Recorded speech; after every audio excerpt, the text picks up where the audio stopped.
Alors, toutes les questions ont été posées au docteur Nduyabela.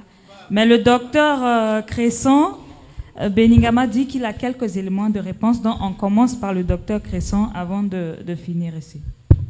Non, je commencerai par un petit conseil, notamment à l'endroit des étudiants qui sont là. L'une des caractéristiques principales de la démocratie, c'est la tolérance. Lorsqu'on est dans un débat, on se doit d'être tolérant. Il ne faut pas que de ce débat naissent des querelles de personnes. Ça, c'est extrêmement important. Je le souligne. Le débat, c'est la tolérance. Et je vais vous dire une chose. Nduyabela, qui est à ma gauche, c'est l'un de mes meilleurs partenaires du point de vue académique.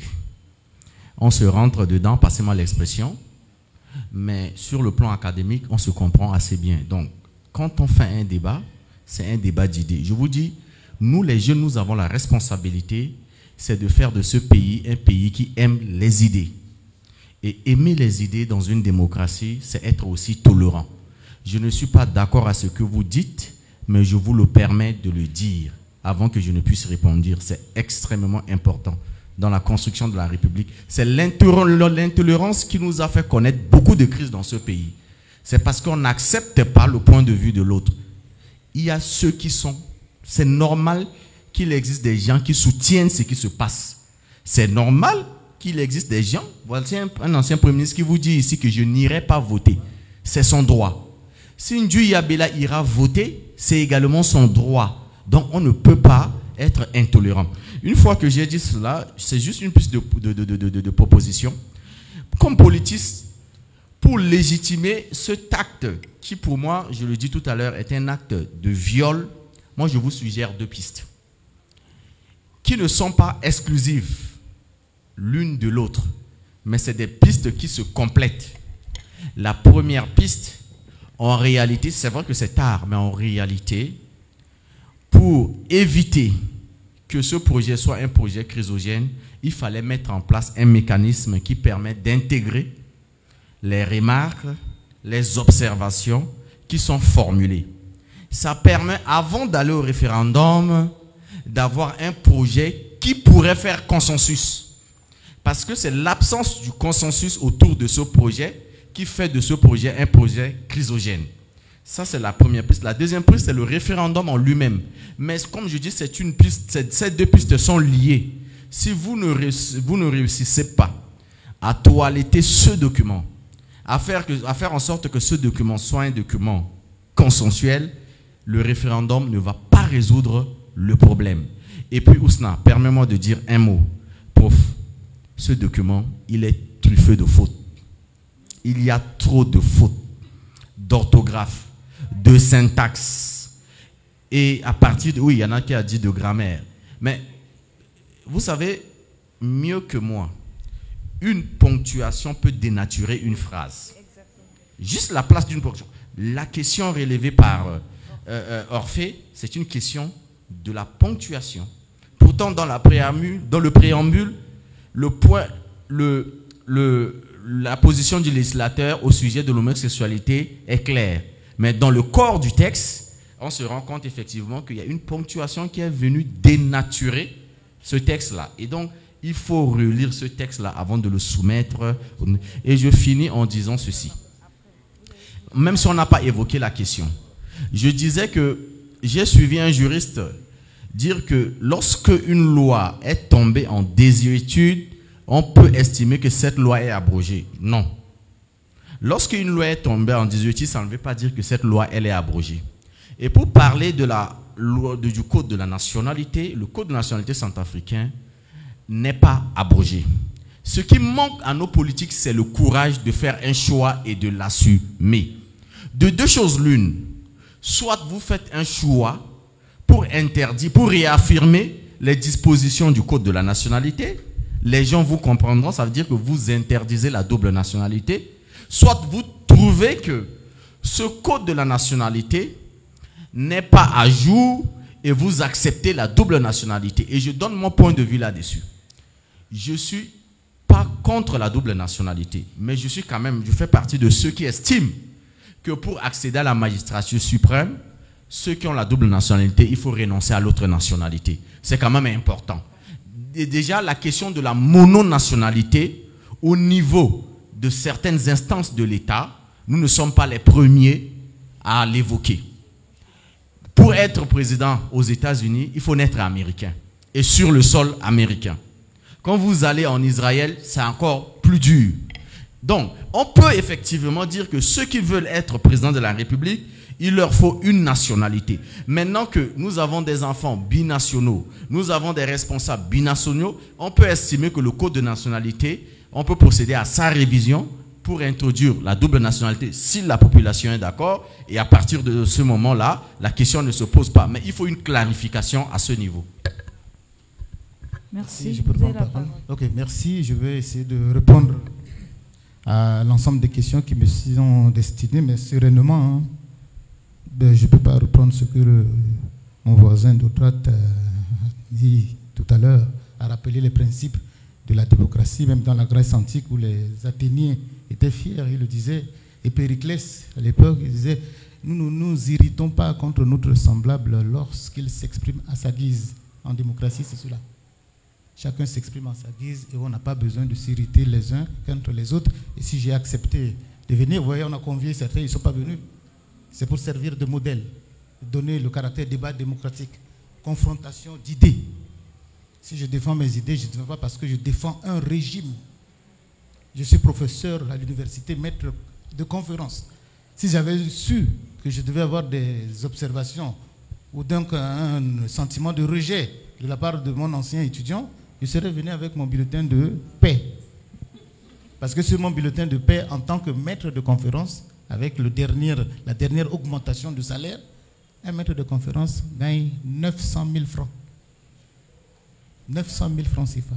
Je suis nommé comme conseiller politique à l'Assemblée nationale. Je bénéficie encore d'une indemnité de 500 000.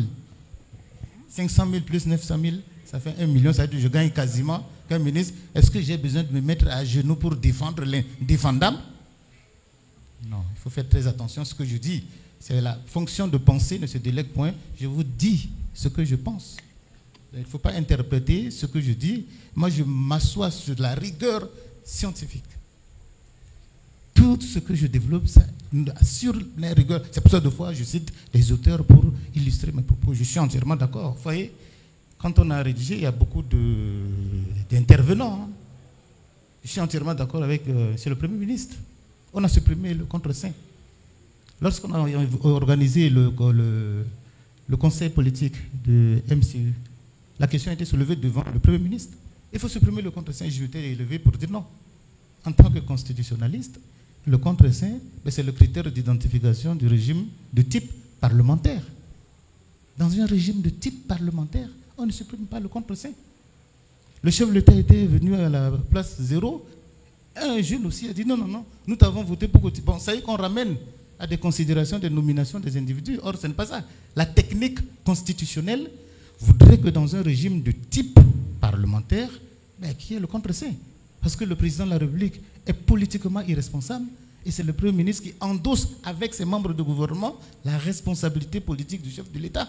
Et donc, c'est le contre-saint qui permet à chaque membre de gouvernement et au Premier ministre d'endosser la responsabilité. Et donc, vous savez, la politique, là, ils ont dit, il y en a, ils ont fait ça, bon, peut-être c'est tombé dans l'oreille pour faire la volonté du peuple. Mais on a supprimé le contre-saint, mais je ne me bats encore pour ça. Et donc, je réponds à Madame Gina, c'est vrai, vous avez posé la question, est-ce que c'est possible encore? Mais il ne faut pas confondre le référendum constitutionnel à une élection législative. Le référendum, c'est la votation. Le peuple est convié pour se prononcer sur un projet de réforme. Et il y a une campagne, est-ce que la campagne référendaire ne doit pas être confondue avec la campagne législative ou d'une élection? Pendant la campagne référendaire, l'occasion est donnée au peuple de se prononcer sur un projet de texte. Des amendements sont toujours possibles. Des amendements sont toujours, il suffit de les recueillir, il appartient à la direction nationale de campagne de recueillir et de les porter à la connaissance du public avant. En ce qui concerne, c'est vrai, je suis entièrement d'accord. Moi-même, j'ai relevé. Regardez, il y a l'ambassadeur Kombo Yaya. Je reçois beaucoup de contributions. L'ambassadeur Kombo Yaya. Il dit bonjour au professeur Dui, chers collègues. comment allez-vous? Je voudrais vous signaler une erreur dans le projet de la Constitution. Référence a été faite à la Charte africaine de la démocratie, des élections et de la gouvernance. Elle a été adoptée le 30 janvier 2007 et non le 30 juin. Cette erreur était dans la Constitution de 30 mars 2016. Erreur que j'ai découverte après la promulgation par le chef de l'État de transition. Il était trop tard. J'ai été l'un des 2 rédacteurs de la charte en 2002. J'ai suivi tous les débats jusqu'à son adoption par le chef d'État le 30 janvier 2007. C'était dans la salle lors de l'adoption. Alors, prière corriger cette erreur de date. Je suis à Bangui. Les gens à Addis Abeba ne comprendraient pas. Merci Dieudonné Komboyaya. Il y a des amendements comme ça. Et là, donc, ça figurait déjà, mais il faut en tenir compte. Tout à l'heure, là, je dois rencontrer le directeur national de campagne pour qu'on tienne compte. Parce que, vous voyez, ce que le chef de l'État explique est en contradiction avec ce qui est écrit à l'article 183. Elle dit, comme vous l'avez expliqué tout à l'heure, seuls les Centrafricains d'origine peuvent être... Et donc, on est en train de... Ça a été ajouté à parce que c'est passé par beaucoup de mains. La version qui est en circulation ne correspond pas à la version que moi, je détiens encore dans ma machine. Il y a eu encore de petites transformations, vous voyez. Donc, c'est pour cette raison, là, des amendements sont encore possibles. Voyez-vous? Et donc, alors, par rapport à tout ce qui est des questions de forme, on l'a toujours fait. Avant la promulgation, des questions de forme, tout ça, on va essayer de les résoudre, ce n'est pas un problème. En ce qui concerne, vous voyez, il a évoqué l'article 40. Je ne sais pas, chacun a sa lecture. Peut-être c'est la mauvaise version que vous avez là-bas, mais moi, la version ici est bien rédigée. Tout individu a le droit de se marier avec la personne de son choix, virgule, de sexe opposé, est mis en opposition. C'est mis en opposition et de fonder une famille placée sous toute personne, de se marier de la personne de son choix, mais de sexe opposé. C'est la mise en opposition. Je ne vois pas en quoi ça pose problème de transsexualisme ou bien, je ne sais pas moi, d'homosexuel. Il n'y a pas la question d'homosexualité ici. Il faut faire attention. Moi, je l'ai lu, je ne sais pas, peut-être on n'a pas la même version. Bon, pour reprendre globalement, je me suis adapté au débat. On a dit que c'est un grand débat. Je suis venu, bon, ben, les questions seront posées. Si on m'avait demandé de présenter les innovations, ben, là, regardez, moi j'ai rédigé. Les innovations, c'est sur combien de pages? Parce que là, je ne peux pas tout, sinon j'allais prendre et monopoliser la parole. Si on m'avait dit de donner une conférence, je serais ici de vous dire, voilà, les innovations sur le plan de l'organisation de pouvoir, voilà, j'ai dit grand A, les nouvelles institutions créées, en sus de quelques anciennes réaménagées, la modification du rituel de prestation de serment, et puis voilà, deuxièmement, des innovations relatives à la garantie des droits et libertés fondamentales, et puis voilà, le cas de ce que vous dites, pourquoi on a préféré la non-limitation du mandat, etc. Tout est justifié. J'aurais pu vous donner des explications. Mais comme là, c'est un débat, je me suis adapté. Ben, je ne suis pas allé dans le détail. La création des chefferies, des nouvelles institutions, etc. Ben, ça fait partie. Regardez l'article 27. Pour répondre, il dit le droit des individus est bafoué. Bon, je ne sais pas si mon ancien qui m'a rejeté, il a bien lu l'article 27. Le 27. Regardez les droits qu'ont la nouvelle constitution. Et puis c'est une nouveauté. Des Camerounais, je suis allé sur YouTV. Ils ont dit, mais dans aucun pays au monde, on a vu ça dans les constitutions. Mais vous, comment vous avez fait pour trouver cette disposition? Regardez, on dit... Hein? Non, mais je dis, ce sont des citoyens, ce sont des individus. Ah, il dit, l'article 27 dit, tout Centrafricain a le droit d'adresser individuellement ou collectivement une pétition à autorité qui y répond dans les 3 mois. Vous et moi.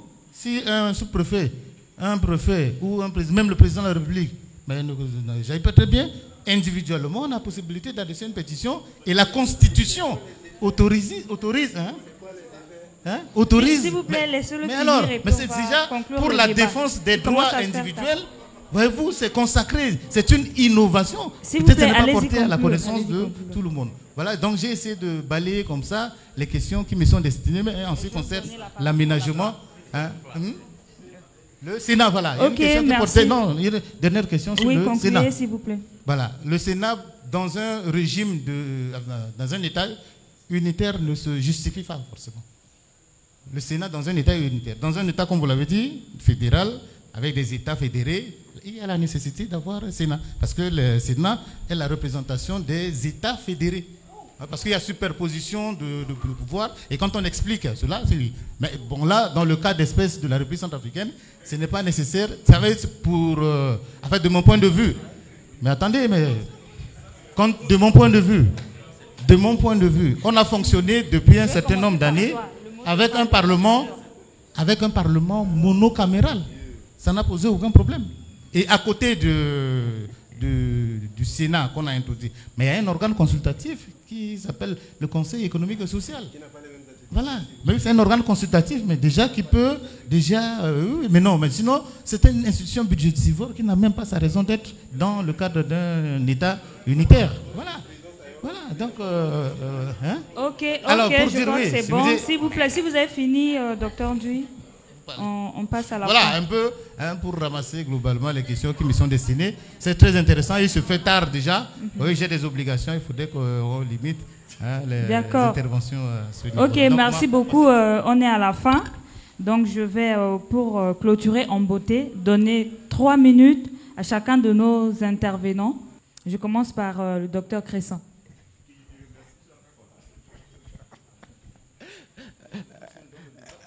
Tu as osé, c'est bien. Alors, moi, je voudrais dire 2 choses. Sur le Sénat, l'observation de la présidente Gina est extrêmement importante. Je fais partie de ceux qui estiment que le Sénat est une institution budgétivore. Mais si nous amorçons la décentralisation, à partir de ce moment-là, si vous supprimez le Sénat, il faut envisager un autre mécanisme, une organisation qui travaille avec les collectivités territoriales décentralisées, puisque ça ne fait pas partie des prérogatives de l'Assemblée nationale. Alors, donc, il faut une autre organisation qui s'occupe des collectivités territoriales décentralisées. C'est extrêmement important. Sinon, à partir de ce moment-là, ça devient très, très, très, très compliqué. Si, c'est important. Maintenant, dernière chose. En fait, nous évoluons en trichant, prof. Et je vais vous dire pourquoi. Vous avez triché depuis le départ et jusqu'à la fin, vous continuez de tricher. Je vais vous dire pourquoi. Non, je parle du comité. Vous ne pouvez pas dire aujourd'hui que vous allez modifier et la forme et le fond. Vous n'êtes même pas habilité à le faire. Parce que le processus n'est pas indiqué, surtout le fond. Et on ne s'accorde pas sur le fond. Vous venez de dire que vous allez modifier, que est candidat à l'élection présidentielle les Centrafricains d'origine. Le chef de l'État n'a pas dit ça. Je vous renvoie encore au discours du chef de l'État au 8e arrondissement. Vous ne vous accordez pas. Ça veut dire que même au niveau de votre équipe, il n'y a pas consensus sur les concepts et les expressions que vous utilisez. Maintenant, nous qui sommes en désaccord avec vous, c'est alors grave. Et ce désaccord-là, on l'a vu même... Non,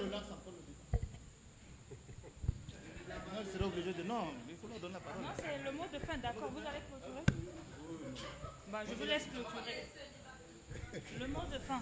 Le mot de fin? C'est 2 minutes. J'ai pitié du professeur, alors... Je ne sais pas si je dois le clouer au pilori. J'avoue que nous nous sommes bien amusés, permettez-moi l'expression, mais il n'en reste pas moins que c'est une question d'intérêt national. Vous prônez la bonne gouvernance.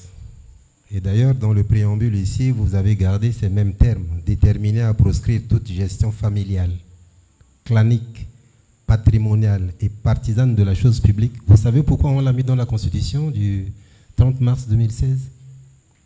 C'est parce que justement, on s'était rendu compte à un moment que, professeur, comme vous me connaissez, je suis votre neveu, vous arrivez aujourd'hui, je suis un jardinier, alors vous faites de moi le ministre. Ah, très bien, une fonction politique, vous cautionnez alors que vous ne savez pas ce que ça entraîne comme conséquence. Voilà. Alors, en partant de là, je me demande comment est-ce qu'on peut prôner la bonne gouvernance et prôner le contraire en même temps. Je vous donne un exemple. L'article 124 de l'ancienne Constitution, si on peut déjà l'appeler ainsi, puisque le 30, vous allez avoir votre nouvelle Constitution. Cet article prévoit le crime de haute trahison. Qu'est-ce que vous faites? Vous supprimez tous les éléments constitutifs du crime de haute trahison. Ça veut dire que vous laissez les gens dans l'embarras. Le jour où on voudrait reprocher au chef de l'État, à un membre du gouvernement, à un député, le crime de haute trahison, il va falloir redéfinir l'infraction et trouver ces éléments constitutifs. À partir de ce moment, est-ce que vraiment la bonne gouvernance suit? Je suis désolé. En vérité, on avait beaucoup à dire. Je voudrais très sincèrement remercier Sapro TV pour l'initiative, comme l'ont dit mes prédécesseurs. C'est peut-être tard, mais pas assez tard. Mais si l'on peut encore faire quelque chose, personnellement et individuellement, je m'adresserai au chef de l'État en ces termes. Monsieur le Président de la République, souvenez-vous de votre serment. Votre serment de 2016 et votre serment de 2021. Ce serment est encore d'actualité. Ce serment vous tient. Ce serment, vous l'avez sur la conscience. N'oubliez pas une chose, c'est la nation centrafricaine. La nature a ses lois. Aujourd'hui, nous sommes là. Demain, nous allons tous disparaître, chacun d'entre nous ici. Qu'est-ce que nous laisserons à la postérité centrafricaine? C'est pourquoi je pense que même si ça a l'air d'être simple, ça a l'air d'être facile, parce que nous avons un régime à défendre, parce que nous avons un certain nombre de choses à nous offrir, faisons attention, puisque c'est la postérité qui fera les frais. Et à mon humble avis, ce projet de constitution n'apporte absolument rien de nouveau. Il aurait été souhaitable que la constitution du 30 mars puisse être gardée, avec, bien évidemment, les éléments de révision à apporter par rapport à la question de la transition et autres, mais nous garantir quand même un avenir meilleur.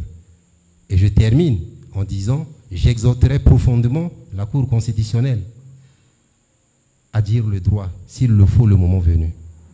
Merci.